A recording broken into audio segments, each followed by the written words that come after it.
नमस्कार विद्यार्थी मित्रांनो, बघा आज आपण वजाबाकी शिकणार आहोत. काय शिकणार आहोत? वजाबाकी. कशाची?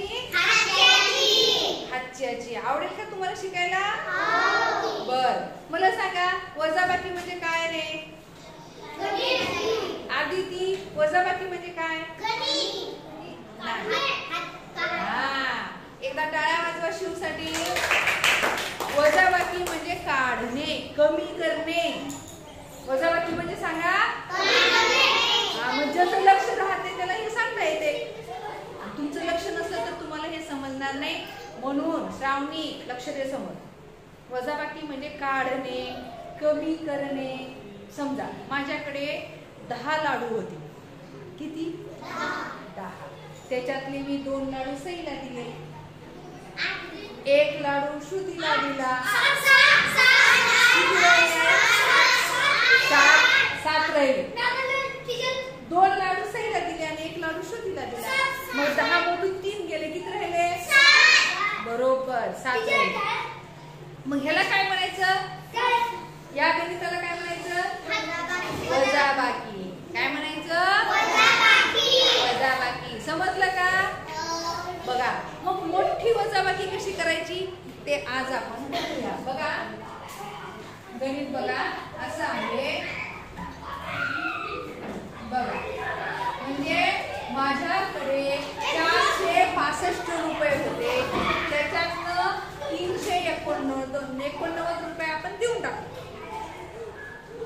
एखाद्या माणसाला आपण ते पैसे देऊन टाकू. किती पैसे नाही?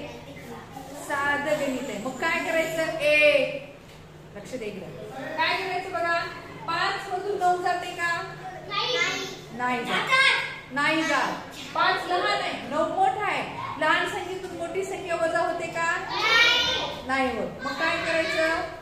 रोशनी पहिले समजून घे. 9 म्हणून घ्यायचं का? काय करायचं? आपल्या घरातली साखर संपली की आपण शेजाऱ्याच्या घरी जातो. मग ह्या 5च्या शेजारी कोण आहे? 6.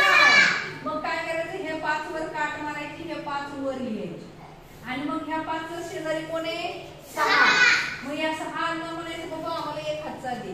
मग 6 ने 1 हातचा याला दिला. मग 6 कडे किती राहिले? 6 ने 1 हातचा दिला. किती राहिले? बघा मला म्हणतात गणिताची मांडणी. मग काय करायचं? आता ही संख्या मोठी झाली, 15 झाली. मग 15 मधून 9 गेले. किती राहिले? मग काय करायचं? 15 मधून 9 कमी करण्यासाठी आपल्याला 9च्या पुढून मोजायचं. किती पर्यंत? 15 पर्यंत मोजा.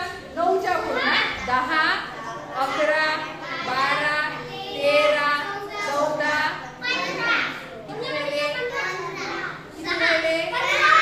15 राहिले. 6 राहिले.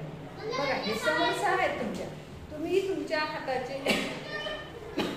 बोट करून बघा. 6 राहिले. मग हे 6 इथे पुन्हा वरी 5 आले. मग 5 मधून 8 जातात का? का जात नाही परत? आधी ती लक्ष फरक आहे. 5 ही संख्या लहान आहे 8 पेक्षा. मग लहान संख्येतून मोठी संख्या जात नाही. म्हणून काय करायचं? मग आता ह्या 5 ने या 4 कडून 1 हातचा घ्यायचा.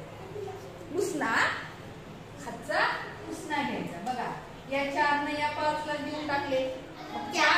4 मधून 1 देऊन टाकला. किती राहिले? 3 राहिले. मग हे 3 काय करायचं? वर लिहून टाकले.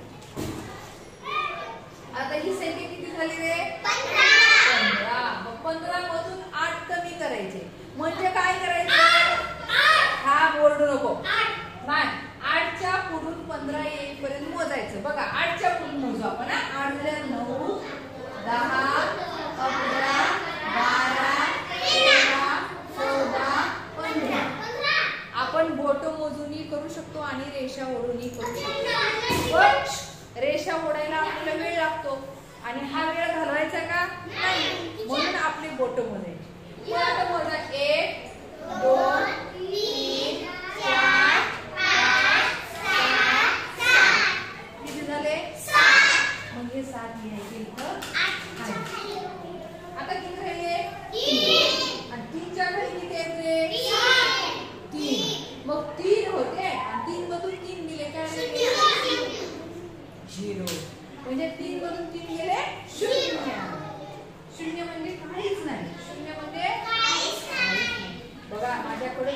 565 रुपये होते, त्याच्यातले 389 रुपये मी देऊन टाकले.